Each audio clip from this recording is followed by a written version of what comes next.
Hello everyone, myself Vinay Mishra, the faculty of Mechanical Engineering Department of Ambalika Institute of Management and Technology affiliated with AKTU. Today we are going to have a discussion for the subject thermodynamics of BTech third semester from AKTU syllabus.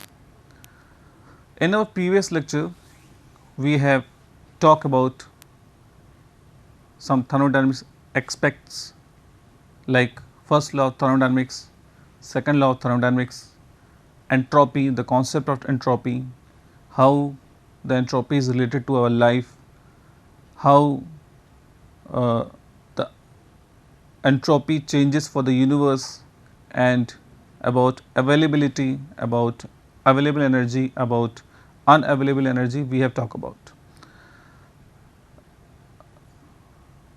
Continue with that lecture.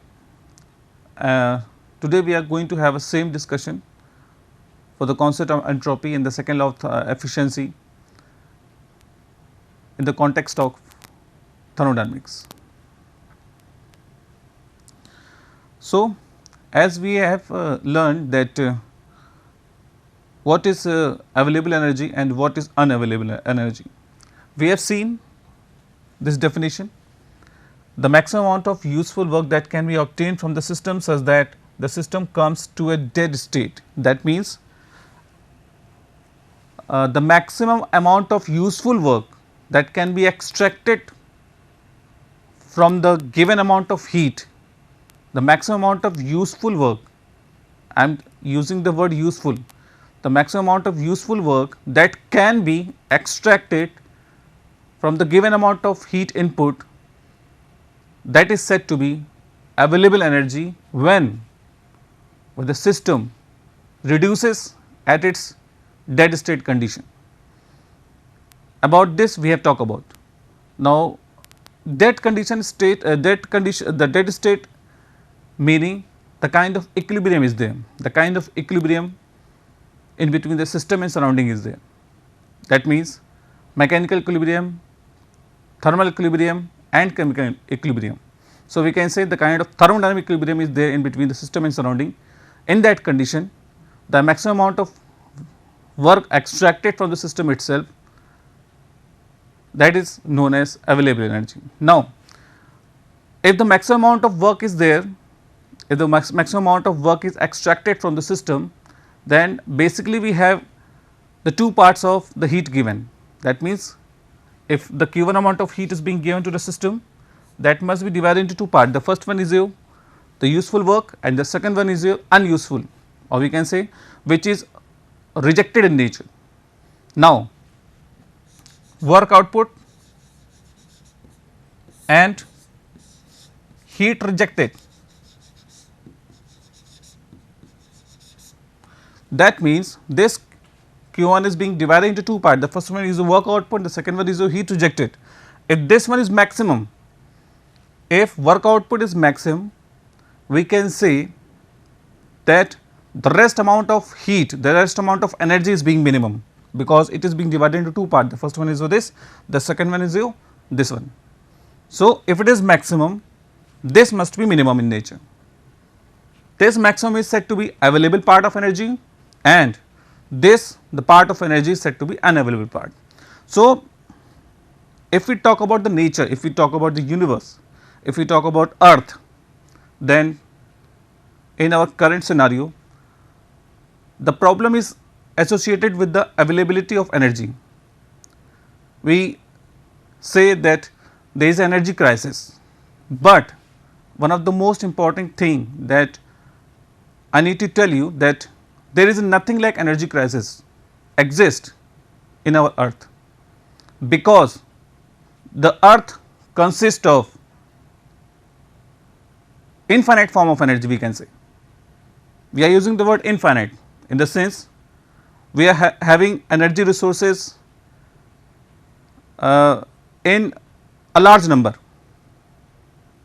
We are having energy sources in the form of wind energy, in the form of solar energy, in the form of geothermal energy, in the form of petroleum energy.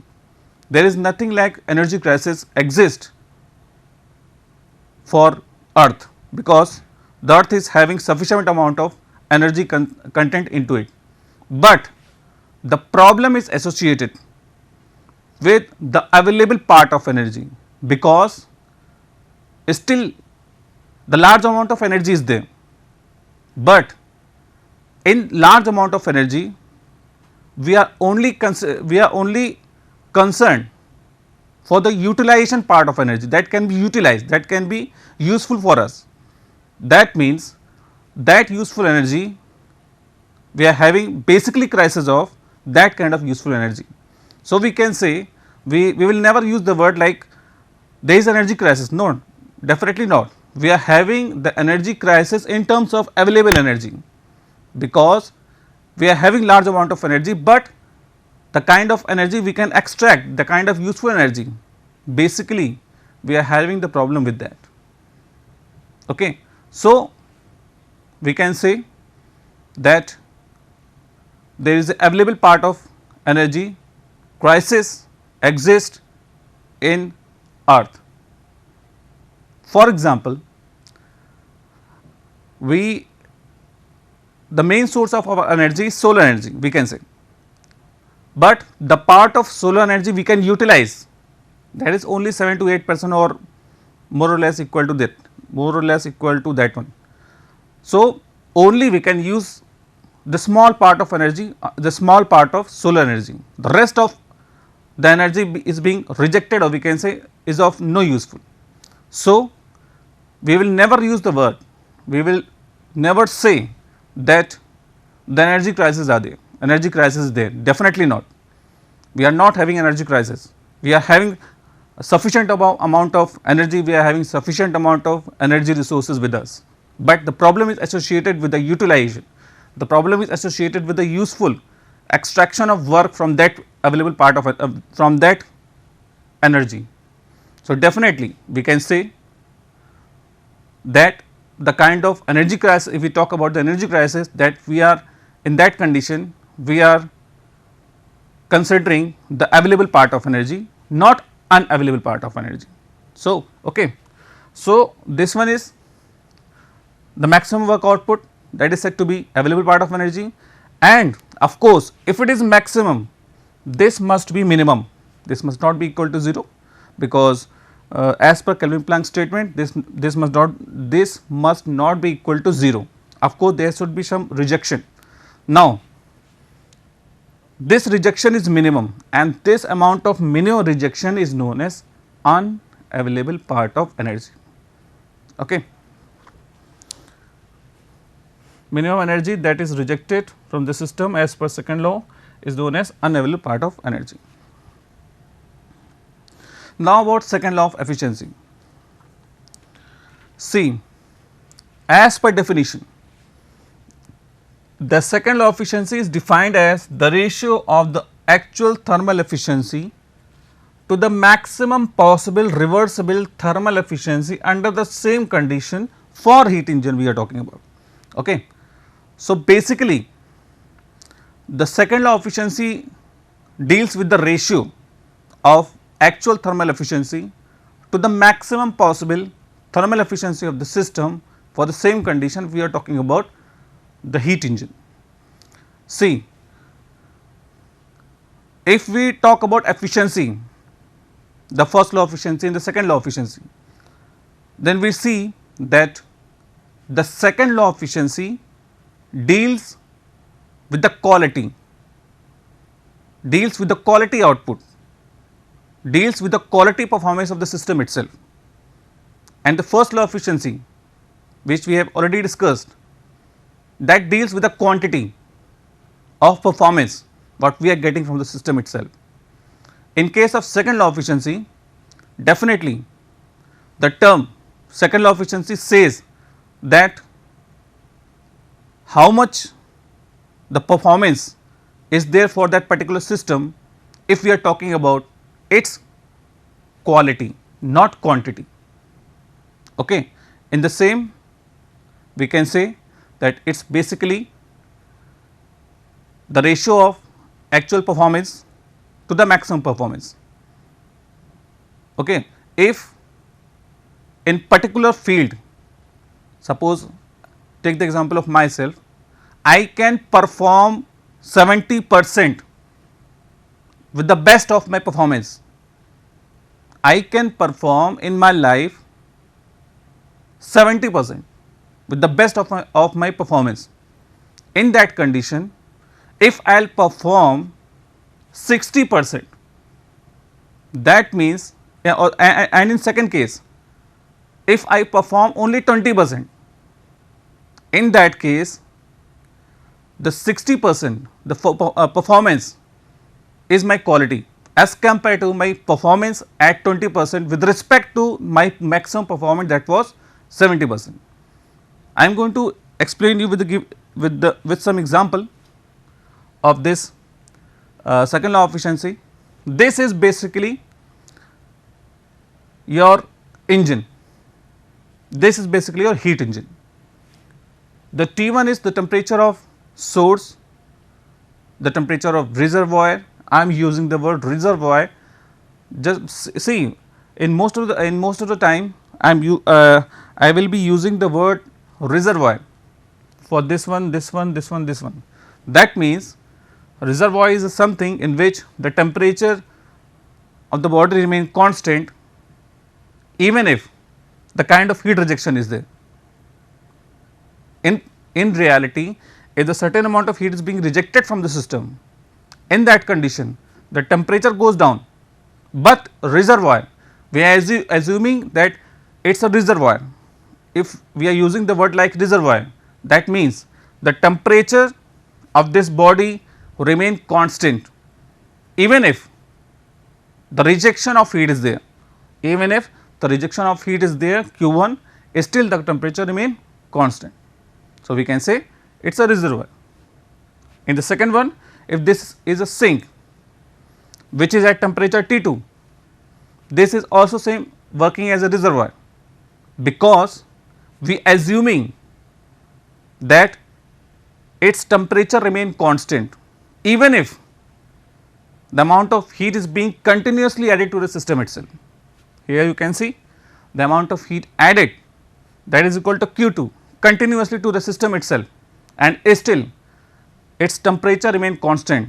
In that condition, we can say that this one is working, this one is used as a reservoir. Moreover, if we take the example of surrounding, and some amount of heat is being added to the surrounding, then what will happen? The surrounding is infinite, air is infinite on earth, air is infinite in space. So, we can say the surrounding is working as a reservoir. That means, with giving continuous amount of heat, there is no effect on the temperature of surrounding, or if we take certain amount of heat from the atmosphere, we can say the temperature of the atmosphere remain constant. Now, T1 is the reservoir at temperature 800 Kelvin, and T2 is the reservoir at a temperature 200 Kelvin.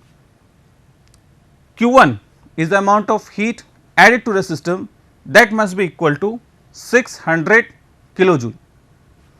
The amount of work output what we are getting outside from the engine itself, that is equal to 300 kilojoule. The amount of heat rejected, this is equal to kilojoule, 300 kilojoule. This one is equal to this one plus this one, the algebraic sum, okay, because from the heat balance equation we can say that Q1 is equal to W plus Q2, 600 is equal to 300 plus 300, simply 600. In the second question, in the second part of this engine, here you can see that this one is the reservoir at temperature 600 Kelvin, this one is the reservoir at temperature 300 Kelvin, this one kilojoule, Basically these are kilojoule. Q1 is the amount of heat added to the system, that must be equal to 600 kilojoule. We are taking some say example in order to understand the second law of efficiency of the system itself. Heat engine, work output is 300 kilojoule, the heat rejected, that is equal to 300 kilojoule. Simply 600, 300 plus 300. Okay. Now, say this one is engine A, this one is engine B. Now, if we calculate the thermal efficiency of this engine, if we simply calculate the thermal efficiency of this engine, that must be equal to ratio of output what we are getting from the system itself and the input what we used to give to the system itself, that is equal to Q1. That means, for this the thermal efficiency equal to 300 divided by 600, 50%. Thermal efficiency of A, this must be equal to output what we are getting from the system itself, and the if we divide it by the amount of heat given to the system itself, that is equal to Q1, then we will have the value of thermal efficiency or actual efficiency, the same is equal to the actual efficiency of the system itself. So, we can say the thermal efficiency as well as the actual efficiency of this engine A is equal to 50%. Okay, very good. If we talk about this, if we talk about engine B, we will calculate thermal efficiency of B, that must be equal to simply 300 divided by 600. The output what we are getting from the system itself and amount of input, the ratio of output to the input, the amount of input what we are giving to the system itself, that must be equal to the amount of heat input, that is equal to Q1 and 600 kilojoule in case of this particular heat engine B. It will come like 50%. Okay. Now, the most important point, this engine is working between 800 and 200 Kelvin. We are giving the certain amount of heat, that is equal to 600 kilojoule, and the amount of work what we are getting from the system itself, that is equal to 300 kilojoule, and the amount of heat rejected, that must be equal to 300 kilojoule. In this case, the working temperature limit are different. This is working under 600 Kelvin and 300 Kelvin. The amount of work what we are getting from the system itself, that is equal to 300 kilojoule. The amount of heat input to the system, that is equal to 600 kilojoule. The amount of heat rejected to the system, to the surrounding, that is equal to 300 kilojoule. Now, we see in terms of quality, sorry, in terms of quantity, if we will say in terms of quantity what we are getting exactly from these two engines, then we will simply say this one is performing in such a way that we are getting the work done equal to this one, simply in terms of quantity. The same for engine B, we are getting the same amount of work done 300 kilojoule over here, the same amount of work done we are getting 300 kilojoule over here. And when we talk about its efficiency, thermal efficiency, actual efficiency, then we see it is performing, its performance is somewhere equal to 50%. Now, if we talk about the efficiency of this one, we see the efficiency is around 50%, the same efficiency. That means, for this we are having maximum we are having the efficiency of 50%. For this engine also we are having the efficiency of 50%. In this case we are having output in terms of work output, that is equal to 300 kilojoule. In this one we are having work output in terms of work output, that is equal to 300 kilojoule. If we concerned for quantity, then definitely this engine performance are same. The performance of A and B are same, but if we concerned for the quality, if we concern for the quality, then we see the performance of these two engines are somewhere different. See, if we talk about its maximum efficiency, this one is actual efficiency, under this condition only this one is working and we are getting the amount of work done over here. But if we talk about the maximum efficiency of this possibility when the engine is working between these two limit 200 Kelvin in and 800 Kelvin, and that condition we have to find out its maximum possible efficiency of this engine when it is working under 200 and 800 Kelvin. In that condition simply what we have to calculate simply Carnot cycle efficiency, because it is a benchmark that that gives you the idea that till how much efficiency the device can perform, or we can say what is the best performance of the device or heat engine working under certain limit of temperature, that is being calculated from Carnot cycle efficiency. So, if we calculate the Carnot efficiency of this one, then this is equal to 1 minus 200 divided by 800. 200 1 minus T2 upon T1. This equation we have already proved in our previous lecture. We have already discussed in detail in our previous lectures. So, we see that its Carnot cycle efficiency or its maximum possibility of generating efficiency is equal to its Carnot efficiency or can be considered at its Carnot cycle efficiency, that must be equal to 1 minus T2 upon T1. T2 is the lower temperature, T1 is the higher temperature. Simply what we are getting over here 75% for A, C for Carnot cycle efficiency and A for this designation. So, the maximum possible efficiency for this engine A, that must be equal to 75%. That means, for this given condition of T1 and T2 without considering this much, for the given condition of this T1 and T2, this engine can perform the best in such a way that its efficiency becomes 75%. That means, if it is performing very well, if during this when the temperature difference are like this, in that condition this can generate efficiency up to 75%.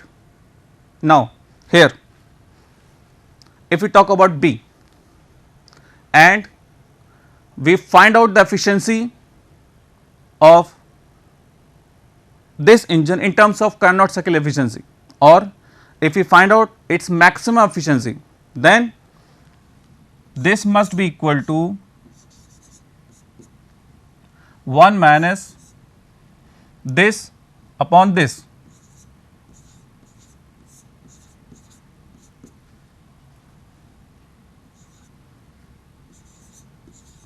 %. Now we see, now the main point,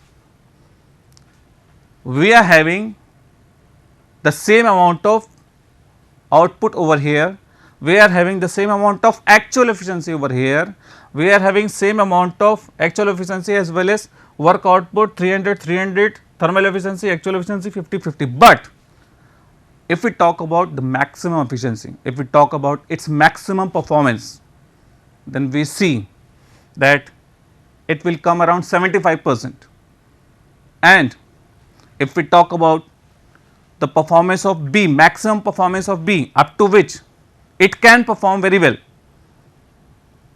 which must be equal to its Carnot cycle efficiency, as we have discussed in earlier lecture. In that condition we can say that its Carnot cycle efficiency must be equal to 1 minus T2 upon T1, 1 minus T2 upon T1 for the given temperature limits, that is coming around 50%. That means now the question, now the concept comes. See, for the particular instant, this one is producing efficiency of 50%, instead of the fact that it can produce 75%. It produces, it performs in a way that its efficiency is equal to only this much, somewhere less than this one. It can produces 75%, but this instant it produces only 50%. Now this one, for any instant its efficiency is 50%, but it can perform 50%. That means if we are talking about this 50% as an actual efficiency, in that condition we can say that a heat engine B is performing its maximum. The performance of heat engine B is maximum, which is equal to 50%, which is equal to 50%. That means under, if we talk about any particular instant, this particular instant, in that condition we can say this engine performs very well as compared to this engine, okay, because its relative efficiency is less. If we talk about its relative efficiency, it might have performed very well, but it performed only 50%. It can perform 75%, but for this instant its performance is only 50%. But in this case this can perform 50%, and for this instant it is performing its 50%. That means its performance is basically the maximum. The performance of this heat engine B is maximum for any given instant. So, we can say the quality of this engine B is somewhere better as compared to this one. So, we can simply calculate its second law of efficiency, that must be equal to 50 divided by 50, what we are getting 1. That means 100%. If we talk about the quality of the engine, this is performing 100%, 50 divided by 50. Now, if we find out the second law of efficiency for this particular engine, we find that the second law of efficiency is equal to actual efficiency divided by maximum efficiency. Actual efficiency is 50%, maximum efficiency is 75%. It will come less than 100%. So, we can say simply the performance of this engine A is less as compared to the performance of engine B. In this way, we have seen that what is second law of efficiency and how it is useful for the quality concern of efficiency. Okay.